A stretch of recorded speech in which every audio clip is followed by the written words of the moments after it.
Tadadam, ici un nouveau live qui commence. Salut, salut. Déjà, bonjour à toutes et à tous. Je vais commencer ce live par une petite annonce, une petite nouvelle. Ceux qui traînent un petit peu sur Facebook et sur les réseaux l'ont peut-être déjà constaté. Ça y est, on vient d'annoncer une date pour la Japan Addict Z8. Donc la Z8, ça va se passer le 5 et le 6 juin au Zénith de Strasbourg en 2021, donc l'an prochain. Comme effectivement on a malheureusement dû annuler la Japan Addict Z6 qui devait avoir lieu cette année en juin, on a décidé de garder le thème parce que on sait que pas mal d'entre vous avaient commencé à préparer des cosplays, des thématiques, des choses comme ça. On n'avait pas trop envie de vous faire subir la perte de tout ce travail si vous avez fait quelque chose sur le thème. Donc, si vous voulez nous retrouver, et on espère vous retrouver très très nombreux pour faire la fête à cette occasion, le 5 et 6 juin, il y a la Japan Addict de retour au Zénith de Strasbourg avec le thème Ninja et Samouraï.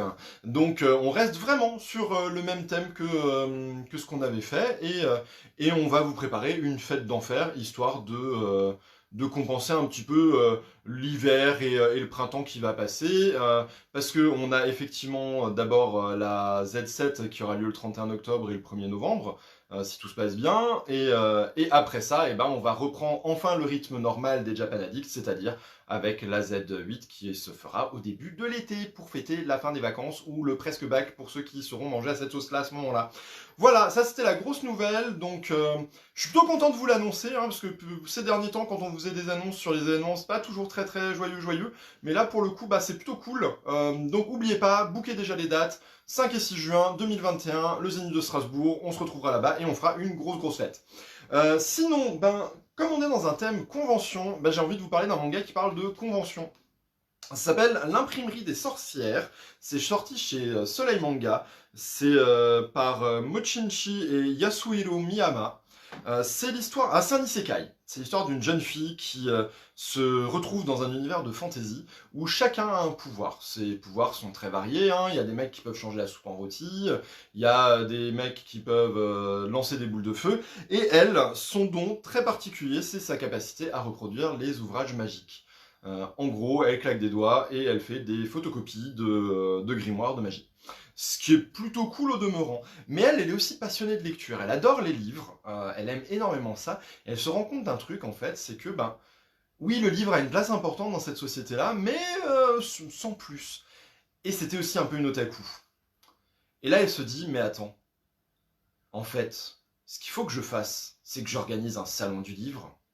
Et donc elle va se lancer dans une espèce de délire d'organiser un salon du livre magique, une espèce de Japan du grimoire, mais dans cet univers-là où la magie, genre réfléchir à comment mettre les stands ensemble entre ceux qui font des livres de la magie de l'air, les livres sur la magie de l'eau, etc., etc.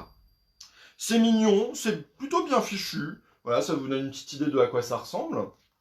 Il y a une lichette de fanservice qui est vraiment gentille, elle est pas omniprésente, elle est plutôt gentillette. Et elle vaut le coup d'œil.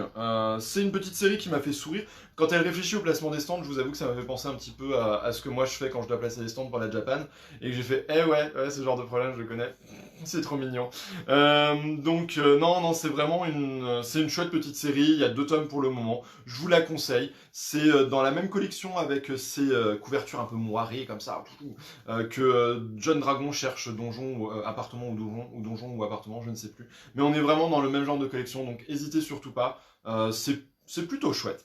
Sinon, j'ai une autre nouvelle. On a eu la confirmation d'un éditeur qui est en train de monter, qui fait de plus en plus de choses très très intéressantes. C'est un éditeur qui s'appelle Inis. Et Inis, ils en avaient déjà parlé il y a à peu près 1 an, comme quoi ils avaient mis la main sur le bébé, mais là ils ont officialisé des dates de sortie. Donc en juin 2020, si tout se passe bien, il y a un truc qui sort qui s'appelle le château de Hurle. Alors, certains savent peut-être déjà ce que c'est. Pour ceux qui ne savent pas, le château de Hurle, c'est un roman. Donc ouais, c'est pas un manga, vous allez me dire, mais d'où il parle de romans un peu chelous comme ça, avec des noms bizarres. En fait, le château de Hurle, c'est le roman qui a inspiré un petit film pas super connu d'animation d'un mec un peu obscur qui s'appelle Miyazaki, s'appelle Le Château Ambulant, un truc dans le genre. Donc voilà, si vous voulez voir un petit peu l'œuvre qui a inspiré Miyazaki pour le chef-d'œuvre qu'est Le Château Ambulant, le château de Hurle arrive chez Inis au courant de l'été. Je sais pas si on aura le droit d'aller à la plage à ce moment-là, mais en tout cas, ça nous occupera un petit peu et ça nous fera de la chouette lecture. Sur ce, moi je vous fais de gros bisous, je vous souhaite une très très bonne journée et je vous dis à demain. Ciao ciao.